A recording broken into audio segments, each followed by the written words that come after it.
এক বোন প্রশ্ন করেছেন, হুজুর শীতের রাতে ফরজ গোসলের ভয়ে আমি আমার স্বামীকে আমার সাথে থাকতে দেই না, এখন কি আমার গুনাহ হবে বা এখন করণীয় কি? খুব জটিল একটা প্রশ্ন। এই প্রশ্নটা সাধারণত কেউ করে না।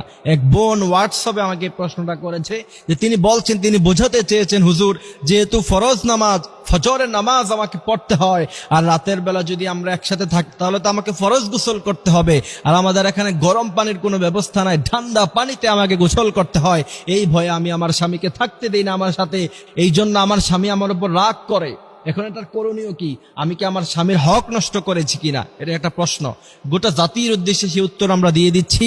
আমরা যারা শুনছি অবশ্যই এই আলোচনাটুকু শেয়ার করব। তার কারণ হচ্ছে ইসলামের ব্যাপারে আপনি একটি বিষয় শেয়ার করবেন, সে যদি আমল করে এর সওয়াব আপনি কিয়ামত পর্যন্ত পেতে থাকবেন।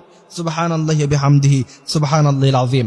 এইখানে এই প্রশ্নের উত্তর দেওয়ার আগে স্বামীর মর্যাদা সম্পর্কে আমাকে বলতে হবে।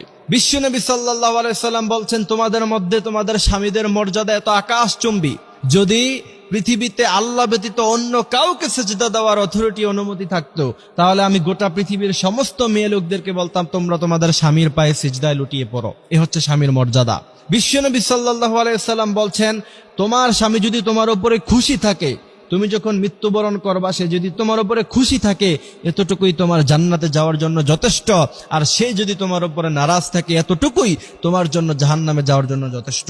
এ হচ্ছে স্বামীর মর্যাদা। এবার আসেন যে শীতের রাতে শুধুমাত্র ফরজ গোসলের ভয়ে আপনি যদি আপনার স্বামীকে আপনার সাথে থাকতে না দেন, আপনার গুনাহ হবে কিনা বা করণীয় কি? এই প্রশ্নের জবাব যদি আমি দিতে চাই তাহলে বিশ্বনবী সাল্লাল্লাহু আলাইহি সাল্লাম থেকে হাদিস এসেছে। বিশ্বনবী বলছেন, কোন মেয়ে লোকেরা যদি রান্না করা অবস্থায়, সে কিচেন রুমে রান্না করছে, এমত অবস্থায়, এটা খুব সেন্সিটিভ জায়গা, সে যদি সেখান থেকে চলে আসে, আগুন ধরতে পারে, খাবার নষ্ট হয়ে যেতে পারে, খাবার পুরা হয়ে যেতে পারে। এমনও সময় যদি কোনো স্বামী তার স্ত্রীকে তার জরুরত পুরা করার জন্য, তার সাথে থাকার জন্য ডাক দেয়, বিশ্বনবী বলছেন মুহূর্তের মধ্যেই সমস্ত রান্না বান্না অফ করে দিয়ে, বন্ধ করে দিয়ে সাথে সাথে স্বামীর ডাকে সাড়া দাও। এরপরে দ্বিতীয় নাম্বার হাদিস, বিশ্বনবী সাল্লাল্লাহু আলাইহি সাল্লাম বলছেন, কোন স্বামীর তার চাহিদা হলো যে সে তার স্ত্রীর সাথে থাকবে এবং স্ত্রীকে সে আহ্বান করলো, সেই স্ত্রী যদি সেই স্বামীর ডাকে সাড়া না দেয়, বিশ্বনবী বলছেন ফজরের নামাজ পর্যন্ত, যতক্ষণ পর্যন্ত না সকাল হয় ততক্ষণ পর্যন্ত ফেরেশতারা তার উপরে, সেই নারীর উপরে লানত দিতে থাকে। কত বড় কথা! এই জন্য এই হাদিসগুলি থেকে বোঝা যায় অবশ্যই শীতের, এই প্রচন্ড শীতের সময় যখন শৈত্যপ্রবাহ হয়, ওই সময় যদি আপনার স্বামী আপনার সাথে থাকতে চায়, অবশ্যই আপনি তাকে সঙ্গ দিতে হবে, আপনি অবশ্যই তার সাথে থাকতে হবে, তাকে সময় দিতে হবে।